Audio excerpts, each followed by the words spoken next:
इस शख्स से शादी कर इस लड़की को लगा था कि इसकी जिंदगी अब नए सफर पर निकल पड़ी है।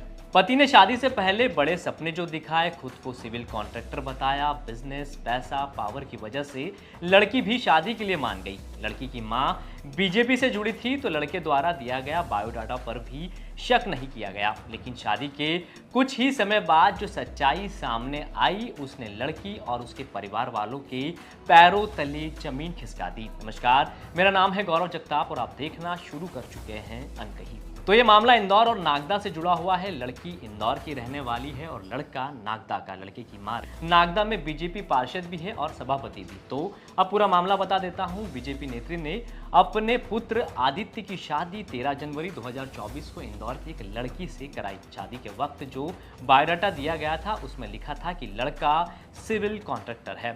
शादी हो गई, कुछ दिन तक सब कुछ ठीक चला, लेकिन लड़की का आरोप है कि कुछ दिन ठीक चला, लेकिन जब लड़का काम धंधे पर नहीं जा रहा था तो उसने पूछ लिया कि ऑफिस क्यों नहीं जाते, जिस पर दोनों में खूब विवाद हुआ। एक बार आप पीड़िता से ही सुनिए उसके साथ क्या क्या हुआ। पहुंची तो मुझे ये पता चलता है कि मेरी जो शादी हुई है वो गलत बायोडेटा के बेस पे की गई है और मुझे जो शादी में गहने चढ़ाए गए वो पूर्ण रूप से नकली है। इस विषय पे जब मेरी उनसे बात हुई, मैंने उनसे बात करना चाहिए कि आप लोगों ने हमारे साथ इतना गलत क्यों किया, तो उनका ये जवाब आता है कि जो बायोडाटा है वो तो 4 साल पुराना है। और जब मैंने गहनों को लेकर बात की कि आपने मेरे और मेरे परिवार के साथ फ्रॉड क्यों किया, तो उन्होंने कहा कि हम राजनीतिक परिवार वाले हैं, तू अगर इसको लेकर कहीं जाएगी भी कंप्लेंट करने तो हमारा कुछ नहीं बिगड़ेगा और हम तो है ना सब संभाल लेंगे। हमारा प्रशासन में भी बहुत अच्छा दबदबा और राजनीति में भी बहुत अच्छा दबदबा। इसको लेकर फिर इन लोगों ने धीरे धीरे मुझे प्रताड़ित करना स्टार्ट किया।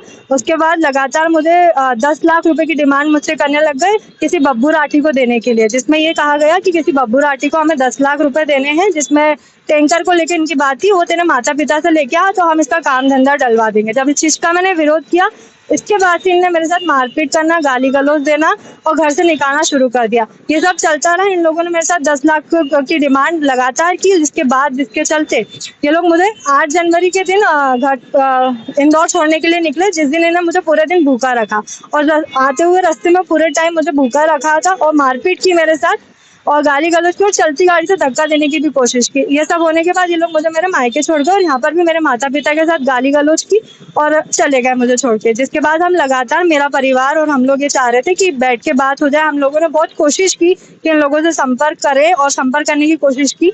उसके बाद भी ये लोग हम लोगों से बात करना नहीं चाह रहे और उसके बाद अब इन लोगों ने क्लियर कर दिया कि क्या बोलते हैं, हम लोग तेरे को रखना नहीं चाहते हैं, तुम वहीं रहे और है ना क्या बोलते हैं, हम तेरे को रखेंगे नहीं और अब तुम वहीं पर आए। इसके बाद जब मैंने बात की, उसके बाद ये लोग मुझे सोनम के नाम से भी लगातार